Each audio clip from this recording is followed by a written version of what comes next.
Olá, pessoal! Bem-vindos de volta ao nosso canal. Hoje, vamos mergulhar num dos temas mais profundos e centrais da fé cristã, a soteriologia, que é o estudo da salvação.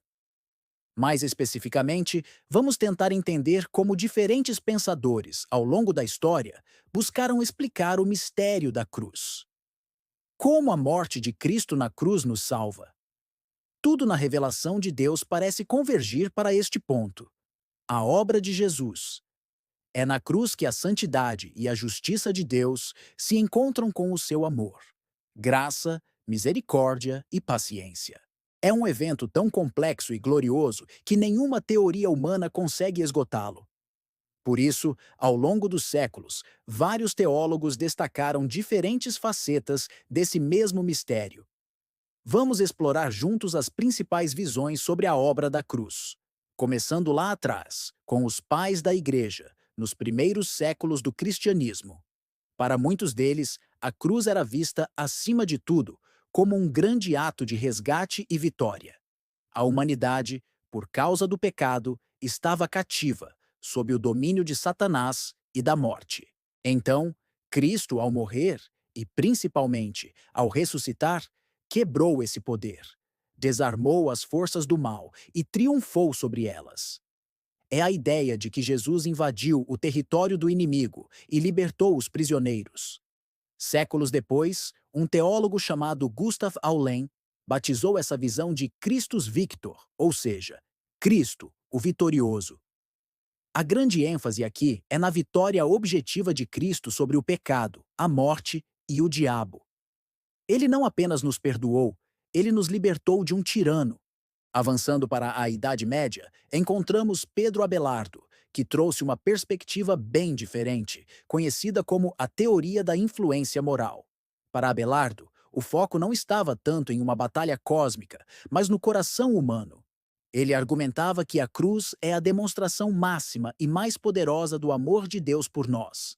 Deus não precisava pagar uma dívida a ninguém. O que ele queria era nos conquistar pelo amor. Ao vermos Jesus, o Filho de Deus, sofrendo e morrendo por nós, nossos corações de pedra são comovidos, quebrantados, e isso nos leva ao arrependimento e a uma vida de amor em resposta. O ponto forte dessa visão é que ela exalta o amor de Deus como a força que nos transforma.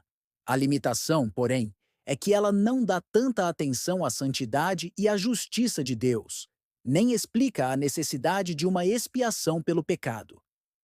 Ainda na Idade Média, surge uma das figuras mais importantes da teologia, Anselmo de Cantuária. Ele escreveu um livro com uma pergunta fundamental: por que Deus se fez homem? A resposta dele deu origem à teoria da satisfação.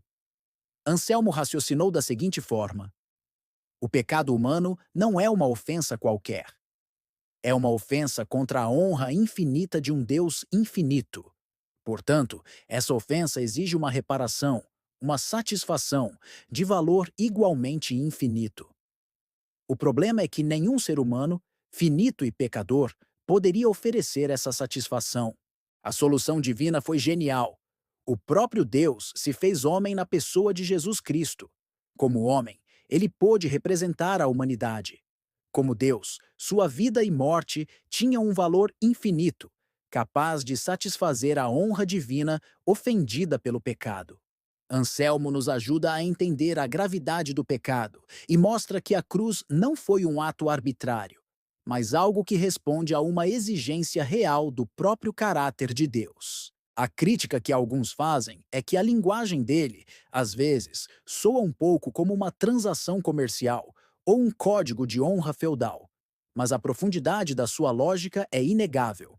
Depois, já no século XVII, o jurista e teólogo Hugo Grossio propôs a teoria governamental. Ele olhava para Deus não como um senhor feudal, mas como o grande legislador e governador do universo.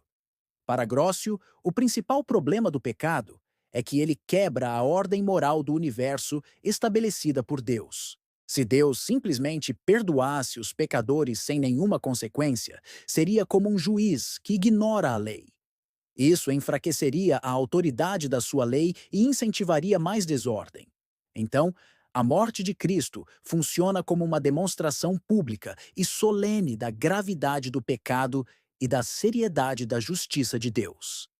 Ao punir o pecado na pessoa de Cristo, mesmo sendo ele inocente, Deus mostrou a todo o universo o quão terrível é a transgressão. Tendo feito isso, ele agora pode perdoar os pecadores arrependidos sem parecer que está sendo leniente com o mal. A grande verdade aqui é que a cruz revela o horror do pecado. A dificuldade para alguns é que essa teoria não explica tão bem por que um inocente precisou morrer, e a ideia de substituição fica um pouco em segundo plano. Chegamos então à Reforma Protestante e ao pensamento evangélico que se seguiu. Os reformadores, como Lutero e Calvino, sintetizaram várias linhas de pensamento bíblico para formular a teoria da substituição penal.